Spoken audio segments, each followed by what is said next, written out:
আল্লাহকে বিশ্বাস করেন না, তার অনুভূতি হচ্ছে কোরআনের এইসব শব্দ কেবলই শব্দ, এটা মানুষের হৃদয়ে প্রভাব তৈরি করতে পারে না। তো পাশে একজন ইসলামিক স্কলার ছিলেন, ওই নাস্তিক মহোদয় বলার পরে ইসলামিক স্কলার দাঁড়ালেন মঞ্চে বলার জন্যে। তারপরে তিনি ওই নাস্তিক ব্যক্তিটিকে নানা ধরনের অকথ্য ভাষায় গালি শুরু করলেন। তো গালি শুরু করার সঙ্গে সঙ্গে তার লোম দাঁড়িয়ে গেল, চোখ মুখ বড় হয়ে গেল, তার শরীরে কম্পন শুরু হয়ে গেল। হ্যাঁ, আমাকে স্টেজে বসে গালি দিচ্ছে। তো এরপর ওই ইসলামিক স্কলার গালি থামালেন, বললেন যে দেখুন, এই যে গালি দিয়েছি এটা তো কতগুলো শব্দ, এই শব্দ দেওয়ার কারণে আপনার শরীর কেঁপে যাচ্ছে, আপনি রাগান্বিত হয়ে যাচ্ছেন, চোখ বড় হয়ে যাচ্ছে। তাহলে ইতিবাচক শব্দ বা আল্লাহর সৃষ্টি শব্দ, আল্লাহর প্রেরিত শব্দ দিয়ে যদি আমরা জীবনকে পরিচালনা করি বা সেগুলো যদি উচ্চারণ করি, তাহলে মানুষের জীবন প্রভাবিত হবে না।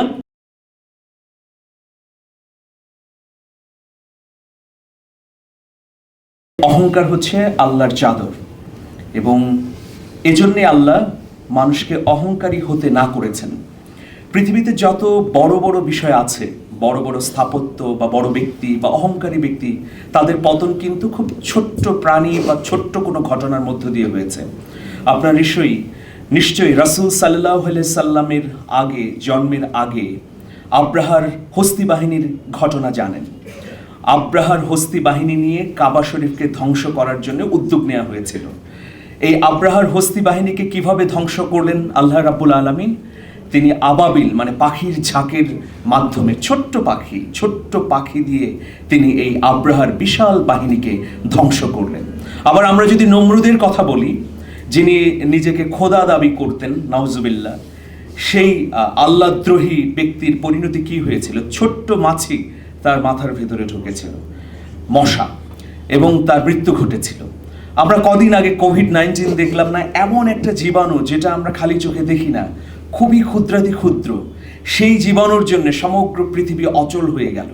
এগুলো হচ্ছে আল্লাহর মাহাত্ম্য এবং আল্লাহর ক্ষমতার একটা অসাধারণ নিদর্শন, যে তিনি যদি চান মুহূর্তের মধ্যেই সবকিছুকে ধ্বংস করে দিতে পারেন। আমাদের কোরআন থেকে এইসব জ্ঞান আহরণ করতে হবে এবং নিজেদের জীবনের পথ চলার নির্দেশিকা নিতে হবে। আমাদের রাসূল করিম সাল্লাল্লাহু আলাইহি ওয়াসাল্লামের সময়ের একটি ঘটনা। নজর ইবনে হারেস নামে একজন পণ্ডিত ছিলেন, কুরাইশদের মধ্যে খুব বড় পণ্ডিত ছিলেন নজর ইবনে হারেস। যখনই কোরআনের আয়াত নাজিল হতো, সেই কোরআনের আয়াতের মতো তার বিপরীতে, কোরআনের আয়াতের বিপরীতে তিনি কবিতা বানাতেন, গান বানাতেন। তারপর সেই কবিতা, গান নর্তকী নাচিয়ে পরিবেশন করতেন নজর ইবনে হারেস। তো একদিন হযরত হাসান ইবনে সাবিত রাসূল করিম সাল্লাল্লাহু আলাইহি সাল্লামের কাছে গেলেন।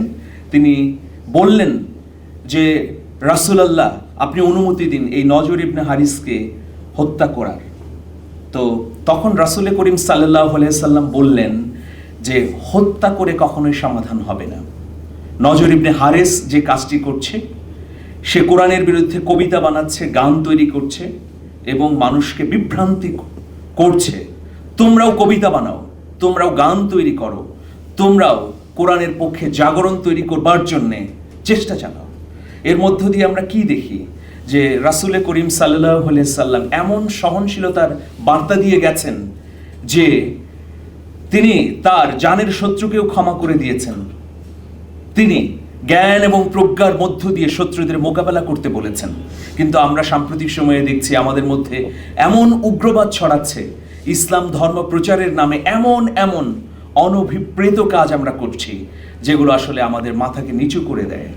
একজন নারী, তিনি যদি রাস্তায় তার মতো করে পোশাক পরে যান, আমি কি বলতে পারবো যে আপু বা খালা বা মামি বা যাই হোক, আপনি পর্দা করে চলেন? ইসলামের দাওয়াতের একটা পন্থা আছে, আমি কিন্তু রাস্তায় দাঁড়িয়ে তাকে আহ্বান করতে পারবো না, এটা ইসলামিক পন্থা না। যিনি দায়ী হবেন, যিনি মানুষকে দাওয়াত দেবেন, তার কিছু পন্থা অবলম্বন করতে হবে। তিনি সবচেয়ে বিনয়ী হবেন, তার একটি কর্মকৌশল থাকবে। আপনি এমন দাওয়াত দিলেন যার মধ্য দিয়ে সমাজে আরো উগ্রতা ছড়ালো, মানুষ এটা নিয়ে আরো ভুল এবং বিভ্রান্তির মধ্যে চলে গেল, আপনার সম্পর্কে ভুল ধারণা তৈরি হলো। এটা ইসলামের পন্থা না, সেটাও আমাদের আসলে বোঝা দরকার। এই জন্যে নিয়মিত কোরআন পড়া দরকার। সূরা ওয়াকিয়া নামে একটা সূরা আছে, আমি এটার উদাহরণ আনতে চাই। ওয়াকিয়া মাগরিবের নামাজের পরে যদি আমরা পড়ি তাহলে আমাদের অভাব দূর হবে বলে নিশ্চয়তা দেওয়া আছে যে অভাব দূর হবে, ভেতরের যে কষ্ট সেগুলো দূর হবে। তো আমার এক ঘনিষ্ঠ জন 1 বছর ধরে সূরা ওয়াকিয়া পড়েন, আমার কাছের, তিনি দীর্ঘদিন ধরে এটা পড়েন বা আমল করেন। তো তাকে জিজ্ঞেস করলাম যে ওয়াকিয়া পড়ে তুমি কি পরিবর্তন দেখতে পেলে নিজের মধ্যে? তো ওই ঘনিষ্ঠ ভাজন তখন বললেন যে ওয়াকিয়া পড়ার কারণে আমার বেতন বেড়ে গেছে বা আমি ধনী হয়ে গেছি এমনটি না, কিন্তু এটা যখন থেকে আমি পড়া শুরু করেছি আস্তে আস্তে নিজের মনের মধ্যে একটা পরিবর্তন দেখতে পাচ্ছি। সেই পরিবর্তনটা কি, আমি যা উপার্জন করি এই টাকা দিয়ে আগে আমার সংসার চলতো না, কিন্তু এখন এই টাকা দিয়ে কিভাবে যেন ম্যানেজ হয়ে যায়, সব কিছুই সুন্দরভাবে আমি ব্যবস্থাপনা করতে পারি এবং আমার মধ্যে একটা দুর্দান্ত প্রশান্তি এসেছে। আমি অল্প টাকায় যা কিনি আমার পরিবারের জন্য, আমার জন্য, তাতে আমার প্রশান্তি অনুভূত হয়। তো তাহলে দেখুন একটা সূরার প্রভাব কতটুকু। আমরা অনেকেই মনে করি যে শব্দের কোনো প্রভাব নেই, একটা শব্দ আমি ছুঁড়ে মারলাম এটার কোনো প্রভাব নেই।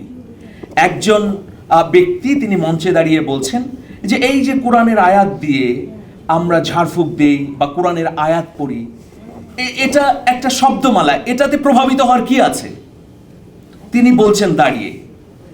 তো তিনি একজন নাস্তিক, আল্লাহকে বিশ্বাস করেন না, তার অনুভূতি হচ্ছে কোরআনের এইসব শব্দ কেবলই শব্দ, এটা মানুষের হৃদয়ে প্রভাব তৈরি করতে পারে না।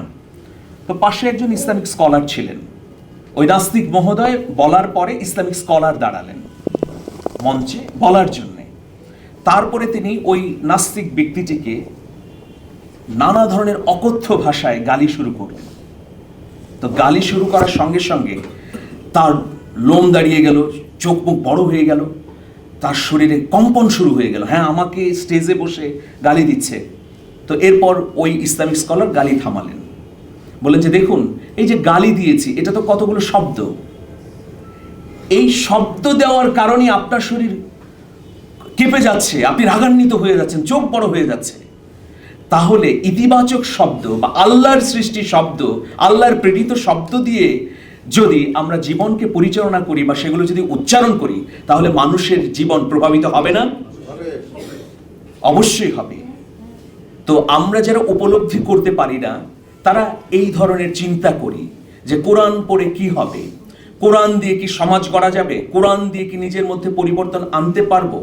অবশ্যই আনতে পারবো। এজন্যই আমাদের সম্মানিত শ্রদ্ধেয় বাতিঘর ডক্টর হাকিম মোহাম্মদ ইউসুফ হারুন ভূঁইয়া স্যার, তার উদ্যোগ এবং পরিকল্পনায় চমৎকার এই প্রোগ্রামটি অনুষ্ঠিত হচ্ছে। মানে আমরা সৌভাগ্যবান যে আমাদের এই প্রতিষ্ঠানে কর্পোরেট নানা প্রশিক্ষণের পাশাপাশি এই ধরনের অনুষ্ঠানও হয়। এটা অনেক বড় ব্যাপার, অনেক সৌভাগ্যের বিষয়। এবং আমরা উপহার পাচ্ছি কোরআন। এই কোরআন যদি আমার দায়িত্ব ছিল যে এই ধরনের কোরআন বাজার থেকে কিনে নেয়া, কিন্তু আমি ফ্রি পাচ্ছি। এখন এটা শুধু ঘরে আমরা রাখবো না, আমরা সবাই মিলে পড়বো। আমাদের যাদের মাদ্রাসায় পড়ার সুযোগ হয়নি, উইথ মি, তো তাদের আসলে ছোটবেলায় আমরা অনেকেই হয়তো মাদ্রাসা শিক্ষক রেখে বাবা মা পড়িয়েছেন। তো আমাদের উচিত যে আরো বেশি বেশি পড়া, কারণ আমরা তো সুযোগ পাইনি। তো সেই জন্য অনুরোধ করব যারা মাদ্রাসা শিক্ষার বাইরে আমরা আছি তারা আসলে ইসলামী শিক্ষার ক্ষেত্রে অনেকখানি পিছিয়ে আছি। তো এই কোরআন 1 পৃষ্ঠা করে আমরা পড়বো ইনশাল্লাহ, ইনশাল্লাহ প্রতিদিন, এবং মনের মধ্যে প্রশান্তি তৈরি হবে। অনেক দুঃখ কষ্ট নিয়েই আমরা আছি, নানা ধরনের ঘাত প্রতিঘাত, নানা ধরনের অপ্রাপ্তি আমাদের প্রতিনিয়ত তাড়িয়ে বেড়ায় এবং লোভ লালসা আমাদেরকে এমনভাবে প্রলুব্ধ করে, আমাদেরকে কাছে মনে হয় আমরা যা চেয়েছি তা পাইনি, তাই না? সমাজে দেখবেন যে সামাজিক অনাচার ছড়িয়ে গেছে, পারিবারিকভাবে কলহ, কেন? লোভের জন্যে। আমার কাছে যা আছে তাতে আমি সন্তুষ্ট না, মনে হচ্ছে যে না আমি হয়তো ওইটা পেলে ভালো লাগতো। সেই জন্যে সন্তুষ্টি তৈরি করবার জন্যে, প্রশান্তি আনবার জন্যে কোরআনের কোনো বিকল্প নেই। প্রিয় ভাই, প্রিয় সহকর্মী বৃন্দ, প্রিয় বোনেরা, আমরা আজকের এই প্রোগ্রাম থেকে আমরা আল্লাহর কাছে দোয়া করব যেন আমাদের জীবনকে প্রকৃত অর্থে আলোকিত করতে পারে। changeTV.press, এক ফোঁটা হলুদও নেই।